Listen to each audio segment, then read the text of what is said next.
सदगत कहानी की समीक्षा भाग 2। दुखी और झुरिया की मनः स्थिति इसके बिल्कुल उलट है। पंडित घासीराम के नेम धर्म का दोनों को कैसा ख्याल है, बैठने की जगह कितनी शुद्ध होनी चाहिए, सीधा कितना भरपूर और पवित्र होना चाहिए, इसका पूरा विवरण कहानी के पहले अंश में मिलता है। सीधा देना है पर अपने हाथ से छू ना जाए, इसका पूरा ख्याल पंडित घासीराम के नेम धर्म का ही नहीं, उनके लोभ का भी पूरा ख्याल रखा गया है। बाबा जी की सेवा में खाली हाथ कैसे जाया जाए, इसलिए नजराने के तौर पर घास का एक गट्ठर लेकर निकलता है। कहानी की शुरुआत में ही पंडित जी और दुखी के बीच का जो भेद है वह अत्यंत नाटकीय ढंग से प्रकट होता है। अकारण नहीं कि प्रेमचंद की जिन कहानियों की सर्वाधिक नाट्य प्रस्तुति हुई है, सदगति उनमें से एक है। दुखी और झुरिया को पंडित जी के नेम धर्म की कीमत किस हद तक निभानी होती है, इसका पता यहीं मिल जाता है। कहानी के पहले अंश में दुखी के दुख की जो नाटकीय शुरुआत होती है, उसका विस्तार दूसरे अंश में मिलता है। पहले अंश में जिस घासीराम की रूपरेखा मिलती है, वे दूसरे अंश में साक्षात प्रकट होते हैं। एक पैराग्राफ में पंडित घासीराम की तेजस्वी मूर्ति, उनकी दिनचर्या और ईश्वर भक्ति का विवरण मिल जाता है। पंडित घासीराम ईश्वर के परम भक्त थे। नींद खुलते ही ईशोपासन में लग जाते थे। मुंह हाथ धोते और 8 बजते तब असली पूजा शुरू होती, जिसका पहला भाग भंग की तैयारी थी। इसके बाद आधा घंटे तक चंदन उड़ाते, फिर आईना के सामने तक तिनके से माथे पर तिलक लगाते। चंदन की 2 रेखाओं के बीच लाल रोरी की बिंदी होती थी। फिर छाती पर, बाहों पर चंदन की गोल गोल मुद्रिकाएं बनाते। फिर ठाकुर जी की मूर्ति निकाल कर उसे नहलाते, चंदन लगाते, फूल चढ़ाते, आरती करते, घंटी बजाते। 10 बजते बजते वह पूजन से उठते और भंग छानकर बाहर आते। तब तक 2-4 जजमान द्वार पर आ जाते। ईशोपासन का तत्काल फल मिल जाता। वही उनकी खेती थी। ईशोपासन का पहला भाग भांग की तैयारी, दूसरा भाग चंदन और तिलक का लेपन और जजमान के रूप में तुरंत फल की प्राप्ति। पंडित घासीराम प्रेमचंद की कहानियों में मिलने वाले टिपिकल पात्र हैं। वे कभी घासीराम के रूप में तो कभी मोटे शास्त्री के रूप में प्रकट होते हैं। ब्राह्मणवाद का लोक प्रचलित चेहरा पौरोहित में ही दिखाई पड़ता है। प्रेमचंद के पंडित घासीराम या मोटे राम शास्त्री इसी के प्रतिनिधि हैं। इनकी शक्ल बहुत कुछ कबीर के पांडे से मिलती है। रामचंद्र शुक्ल ने कबीर की आलोचना करते हुए कहा है कि कबीर की भेंट किसी पढ़े लिखे विद्वान ब्राह्मण से नहीं हुई थी। कबीर जिस पांडे की आलोचना करते हैं वह औसत दर्जे का कर्मकांडी ब्राह्मण है। रामचंद्र शुक्ल की यह बात सही है। इस तरह से कर्मकांडी पंडित घासीराम को ब्राह्मण वैदुष्य का प्रतिनिधि नहीं माना जा सकता है। लेकिन कबीर और प्रेमचंद की भेंट इसी कर्मकांडी पौरोहिती ब्राह्मण से होती है। सच पूछिए तो यह कर्मकांडी ब्राह्मण ही ब्राह्मणत्व को शोषण का हथियार बनाता है और दुखी जैसे भक्तों का जीना मुहाल किए रहता है। तुलसीदास ने भी पौरोहिती कर्म को अति मंदा कहा है। कबीर और प्रेमचंद इस पौरोहिती कर्म की भर्त्सना करते हैं तो इसीलिए कि यही ब्राह्मण लोक प्रत्यक्ष है। बाकी का जो वैदुष्य है वह इसे वैचारिक आधार देता है। प्रेमचंद को नामकरण कला का उस्ताद कहा गया है। वे अपनी पात्रों का नामकरण इतना सटीक करते हैं कि उनका आधा काम वही हो जाता है। कभी कभी तो प्रेमचंद का दिया नाम उस पात्र का चरित्र लक्षण सा प्रतीत होता है। पंडित घासीराम के लिए दुखी नजराने के तौर पर घास का गट्ठर लेकर जाता है, लेकिन पंडित घासीराम की नज़र में दुखी की हैसियत घास से ज़्यादा नहीं है। यहीं पर दुखी के नाम पर विचार कर लें। निराला याद आते हैं। दुख ही जीवन की कथा रही, क्या कहें आज जो नहीं कही। दुखी के जीवन की कथा निरंतर दुखते हुए जीवन की कथा है। प्रेमचंद केवल उस दुख का नामकरण करते हैं और नामकरण करके उसे प्रत्यक्ष कर देते हैं। पंडित घासीराम दुखी को देखकर मन ही मन प्रसन्न होते हैं। घास का गट्ठर गाय के सामने डलवा देते हैं और फिर उसे कामों की पूरी फेहरिस्त पकड़ा देते हैं। इसे गाय के सामने डाल दे और जरा झाड़ू लेकर द्वार तो साफ कर दे। यह बैठक भी कई दिन लीपी नहीं गई, उसे भी गोबर से लीप दे। तब तक मैं भोजन कर लूँ, फिर आराम से चलूँगा।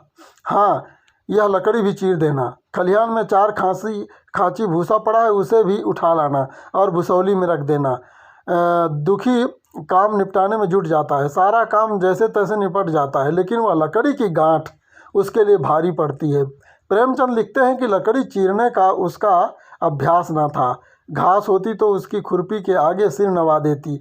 जिस काम का उसे इल्म न था, अभ्यास करके उसे वही करना पड़ रहा है। क्योंकि अगर उसने कभी काम ना किए तो शायद ठीक से न विचारी जाएगी, और शायद ठीक से न विचारी गई तो फिर बेटी का अनिष्ट हो जाएगा। यह इतना बड़ा डर है जिसके आगे दुखी पस्त है। पंडित घासीराम केवल काम की फेहरिस्त ही नहीं पकड़ाते, बल्कि बीच बीच में आकर काम का मुआयना भी करते हैं, धौंस भी देते हैं, पर उसे खाने पीने के लिए कुछ नहीं देते। पंडिताइन से चर्चा जरूर होती है, पर सिर्फ चर्चा से ही वे अपने अपराध बोध का मार्जन कर लेते हैं। भूख और प्यास से टूटती शरीर के सामने कड़ियल गांठ दुखी को भूख प्यास का एक ही विकल्प सूझता है, चिलम। जैसे तैसे तंबाकू जुगाड़ता है। उसे उम्मीद है कि इतना काम कर रहे हैं जो आग तो मिल ही जाएगी। आग मिली भी, लेकिन किस उपेक्षा और अपमान के साथ। पंडिताइन आग इस तरह फेंकती है कि वह जल ही जाता है। जलने के बाद दुखी को क्रोध ग्लानि होती है। वह इसे अपने ही अपराध का दंड मानता है। पवित्र ब्राह्मण के घर को अपवित्र करने का दंड, क्या विडंबना है। वास्तविक अपराध करने वाले को किसी तरह का अपराध बोध नहीं, लेकिन जो अपराध का शिकार है उसी के हिस्से अपराध बोध भी आता है। ब्राह्मण का वर्चस्व किस हद तक फैला हुआ है, प्रेमचंद इसे दिखाते हैं। दुखी को इस बात का पूरा एहसास है कि सबके रुपए मारे जाते हैं, बाभन के रुपए भला कोई मार तो ले, घर भर का सत्यानाश हो जाए, पांव गल गल कर गिरने लगे। इस अंश में हम दुखी को ऐसे समूह के प्रतिनिधि के रूप में पाते हैं जो ब्राह्मण की इस महिमा से अभिभूत है। शोषण और अत्याचार का शिकार बनकर भी उससे पूरी तरह अनजान रामचंद्र शुक्ल ने भक्ति को श्रद्धा और प्रेम का योग बताया है, लेकिन यहाँ भक्ति में श्रद्धा और भय का योग दिखाई पड़ रहा है। जो ब्राह्मण खाने पीने की कौन कहे, चिलम पीने के लिए आग नहीं दे सकता, वह अनिष्ट का शाप ही दे सकता है। चिखुरी गोंड कहानी का ऐसा पात्र है जो कथा से सीधे संबंधित नहीं है, पर उसकी उपस्थिति का कथा को परिप्रेक्ष्य देती है। कहानी में चिखुरी वे सवाल उठाता है जो दुखी के मन में नहीं उठ रहे हैं। शोषण और अन्याय का शिकार दुखी है, लेकिन वह शोषकों की धारणा में इस तरह गिरफ्तार है कि उसे इसका इल्म ही नहीं है। चिखुरी में शोषक तंत्र के चरित्र की समझ है और शोषण के शिकार हो रहे दुखी के प्रति गहरी सहानुभूति। वह दुखी को समझाना चाहता है, दुखी के भीतर कहीं गहरे दबे बैठे न्याय बोध को उद्बुद्ध करना चाहता है और अपने हक की मांग के लिए उकसाता भी है। पूरी कहानी में वह 3 बार आता है। एक बार दुखी को तंबाकू पीने की तलब होती है, तब उसे गोंड की याद आती है। उसके पास वह तंबाकू और चिलम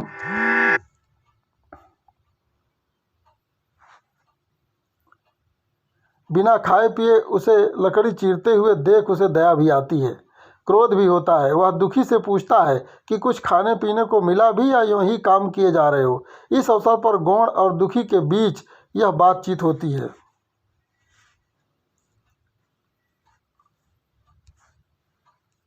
दुखी कैसी बात करते हो चिखुरी, ब्राह्मण की रोटी हमको पचेगी। गोड़ कहता है पचने को तो पच जाएगी, पहले मिले तो मूँछों पर ताव देकर भोजन किया और आराम से सोए। तुम्हें लकड़ी फाड़ने का हुक्म लगा दिया। जमींदार भी कुछ खाने को देता है, हाकिम भी बिगाड़ लेता है तो थोड़ी बहुत मजूरी देता है। यह उनसे भी बढ़ गए, उस पर धर्मात्मा बनते हैं। दुखी के भीतर दबे हुए मनुष्य को और स्वाभिमान को सक्रिय करने की कोशिश करता है। यहीं हमें इस बात का पता चलता है कि दुखी जीता जागता इंसान है, कोई मिट्टी का लोंदा नहीं है। वह कहता है धीरे धीरे बोलो भाई, कहीं सुन ले तो आफत आ जाए। यानी गौड़ की बात के औचित्य को दुखी मन ही मन स्वीकार कर रहा है, केवल इस स्वीकार को प्रकट करने का साहस नहीं है उसके पास। आखिरी बार दुखी की मृत्यु के बाद चिखरी चमरौने में जाकर सबको खबरदार करता हुआ दिखाई पड़ता है। इस तरह देखें तो कहानी में चिखरी गोण भविष्य का पात्र है। वह कहानी में प्रतिरोध की आवाज़ है। प्रतिरोध की यह आवाज़ प्रेमचंद के समय में भले ही न रही हो, भविष्य के गर्भ में पल रही थी, जिसे प्रेमचंद ने सुना और उसे अपने साहित्य में के माध्यम से व्यक्त किया। यह कहानी विवाह संस्कार के सवाल से शुरू होती है और अंतिम संस्कार के सवाल पर खत्म होती है। जिस विवाह की साइंत विचरने से कहानी शुरू होती है, वह विवाह तो कहानी में संपन्न नहीं होता, दुखी का अंतिम संस्कार भी नहीं होता। दलित जन के जीवन की त्रासदी के मूल में वर्णाश्रमी मूल्य और संस्कार को देखते हैं। गांधी और अंबेडकर की दृष्टि में बुनियादी फर्क यही है कि गांधी हिंदू धर्म में सुधार की गुंजाइश देखते हैं, जबकि अंबेडकर का मानते हैं कि समस्या विकृति में नहीं प्रकृति में है, इसलिए वे आमूल परिवर्तन के आग्रही हैं। प्रेमचंद की निगाह हिंदू समाज की अमानवीय परंपराओं और संस्कारों पर है। वे इन संस्कारों की भयावहता से परिचित हैं। प्रेमचंद इन संस्कारों पर ही प्रहार करते हैं। हालांकि संस्कारों से मुक्ति एक बेहद कठिन काम है, क्योंकि इसका संबंध दिमागी गुलामी से है। प्रेमचंद को जैसे जैसे यह बोध गहन होता है, वैसे वैसे वे संस्कारों के विरुद्ध युद्ध छेड़ देते हैं। सदगति और कफन जैसी कहानियां ही नहीं, स्वयं गोदान उपन्यास में भी अंतिम संस्कार का अंतिम संस्कार किया गया है। होरी के अंतिम छुआछूत के नियमों की जितनी चिंता दुखी को है, उतनी स्वयं पंडित घासीराम को नहीं है। दुखी या दुखी जैसों की मुक्ति तब तक संभव नहीं है जब तक उन्हें इन संस्कारों से मुक्ति न मिल जाए। सदगति के अंतिम संस्कारों की जकड़न से मुक्ति, इन संस्कारों की आलोचना का एक सहज पाठ हमें भोजपुरी लोक में मिलता है, जिसमें घासीराम जैसे कर्मकांडी ब्राह्मणों के प्रति अंतर्निहित हिकारत को प्रकट करने के लिए कहा जाता है कि जियो तो खई हैं, मुओ तो खई हैं। प्रेमचंद के समक्ष यह हिकारत का भाव मूर्त रूप से उपस्थित है और वे संस्कारों के अंतिम संस्कार का विधान रचते हैं। प्रेमचंद के यहाँ मृत्यु को कथा तकनीक की तरह प्रयुक्त किया गया है। यहाँ दुखी की मृत्यु भी तकनीक है। लकड़ी की गांठ को चीरते चीरते दुखी की मृत्यु हो जाती है। यह लकड़ी की गांठ संस्कारों की गांठ है। यह जाति का संस्कार है, वर्ण का संस्कार है, जिस पर प्रहार करते करते बुद्ध चले गए, कबीर चले गए, गांधी, अंबेडकर और न जाने कितने विद्रोही और मनीषी चले गए, लेकिन यह गांठ जस की तस बनी हुई है। दुखी की कुल्हाड़ी उसी गांठ पर पड़ रही है। जीते जी दुखी उस गांठ का कुछ नहीं बिगाड़ पाया। दुखी की मृत्यु के साथ ही गांठ फटती है। उसकी मृत्यु भी उस गांठ पर प्रहार है। गालिब का शेर है, हुआ जब गम से यो ही बेहिस तो गम क्या सिर कटने का। ऐसा जीवन, दुख से, यातना से, उत्पीड़न से, निराश से भरा जीवन, उससे तो बेहद बेहतर कि मर जाएं। दुखी की मृत्यु भी अपने आप से एक सदगति है, लेकिन सदगत का दूसरा पहलू यह है कि जिसमें पंडित घासीराम दुखी की लाश को ठिकाने लगाते हैं। पंडित जी ने एक रस्सी निकाली, उसका फंदा बनाकर मुर्दे के पैर में डाला और फंदे को खींचकर कस दिया। अभी कुछ धुंधला था। पंडित जी ने रस्सी पकड़कर लाश को घसीटना शुरू किया और गांव के बाहर घसीट कर ले गए। वहां से आकर तुरंत स्नान किया, दुर्गा पाठ पढ़ा और घर में गंगा जल छिड़का। क्या दुखी की सदगति इसी बात में निहित है कि एक कर्मकांडी ब्राह्मण उसकी लाश को ठिकाने लगाता है? चाहे जो मजबूरी हो, एक कर्मकांडी ब्राह्मण को दलित की सड़ती हुई लाश को हटाना पड़ता है। कहानी हमें यह बताती है कि पंडित जी ने स्नान किया, दुर्गा सप्तशती पाठ किया और गंगा जल का छिड़काव किया, लेकिन यह नहीं बताती कि स्वयं पंडित घासीराम पर इस पूरी घटना का क्या असर पड़ा। उन्हें अपने कृत्य पर कोई ग्लानि हुई या नहीं? यह सवाल इसलिए भी मन में आया कि सदगत कहानी में अंतिम संस्कार का जो प्रश्न उठ खड़ा हुआ है, वह बाद में हमें U.R. अनंतमूर्ति के उपन्यास संस्कार में दिखाई पड़ता है। एक क्षण में पूरे गांव भर में खबरें हो गई। पूर्वे में ब्राह्मणों की ही बस्ती थी, केवल एक घर में घर गौड़ का था। लोगों ने इधर का रास्ता छोड़ दिया, कुएं का रास्ता उधर से ही था। पानी कैसे भरा जाए, चमार की लाश के पास से होकर पानी भरने कौन जाए। एक बुढ़िया ने पंडित जी से कहा, मुर्दा फेंकते क्यों नहीं, कोई गांव में पानी पिएगा या नहीं। संस्कार उपन्यास में ब्राह्मण के पूर्वे से ब्राह्मण की ही लाश पड़ी हुई है, लेकिन वह धर्मभ्रष्ट ब्राह्मण है। यहाँ दलित की लाश है, पर समस्या एक जैसी है। अंतिम संस्कार कैसे हो, फर्क इतना है कि यहाँ सदगत में पंडित घासीराम कैसे कर्मकांडी पंडित हैं, जबकि संस्कार उपन्यास में प्राणेशाचार्य जैसे संस्कारवान और ज्ञानी ब्राह्मण हैं। कबीर की आलोचना करते हुए रामचंद्र शुक्ल जिस तत्वदर्शी ब्राह्मण को याद करते हैं, प्राणेशाचार्य वैसे ही हैं, लेकिन प्राणेशाचार्य का सारा तत्वज्ञान उपस्थित समस्या के सामने अवाक है। उपन्यास के उत्तरार्ध में प्राणेशाचार्य जैसे तत्वदर्शी ब्राह्मण संस्कारों की कैद में छटपटाहट महसूस करता है। सदगत के घासीराम में ऐसी छटपटाहट है या नहीं, कहानी इसका पता नहीं देती, लेकिन ब्राह्मण संस्कारों की गिरफ्त में पड़ा पंडित घासीराम किस तरह हैरान है, हम यह देख पाते हैं। अभिप्राय यह है कि ये ब्राह्मण संस्कार केवल दुखी का ही जीवन नरक नहीं किए हैं, वे उसी के साथ ब्राह्मण जीवन भी नरक किए हुए हैं। दुखी की लाश को ठिकाने लगाते हुए स्वयं घासीराम को जो एहसास हुआ होगा, वह किसी मुक्ति या सदगति से कम नहीं है। प्रेमचंद बड़े या महान कथाकार केवल इसलिए नहीं हैं कि उन्होंने किसी समस्या को उठाया और एक पक्षी या एक रेखीय ढंग से उसको कहानी में बदल कर रख देते हैं। वे बड़े कौशल से उन संस्कारों का अंतिम संस्कार करते दिखाई पड़ते हैं जो मनुष्य के जीवन पर दोहरी मार करते हैं। वे दुखी का जीवन नरक किए हुए हैं, तो उन्हीं के कारण पंडित घासीराम जैसा जीता जागता इस इंसान पशु से भी बदतर हो गया है। सदगति की सार्थकता इस बात में है कि वह अमानवीय बनाने वाले जाति के, वर्ण के, धर्म के संस्कारों का अंतिम संस्कार करती है।